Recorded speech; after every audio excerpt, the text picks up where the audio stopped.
Penembak mortir dari Brigade Kelima Militan Republik Rakyat Donetsk atau DPR mengklaim berhasil mengalahkan posisi militan Ukraina di dekat Mariinka.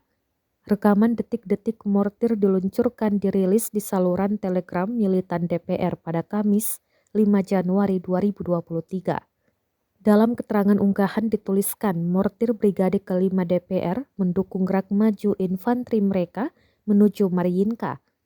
Dengan tembakan mortir yang tepat sasaran yang disesuaikan dengan bantuan UAV, militan DPR berhasil memaksa nasionalis Ukraina mundur dari posisi mereka.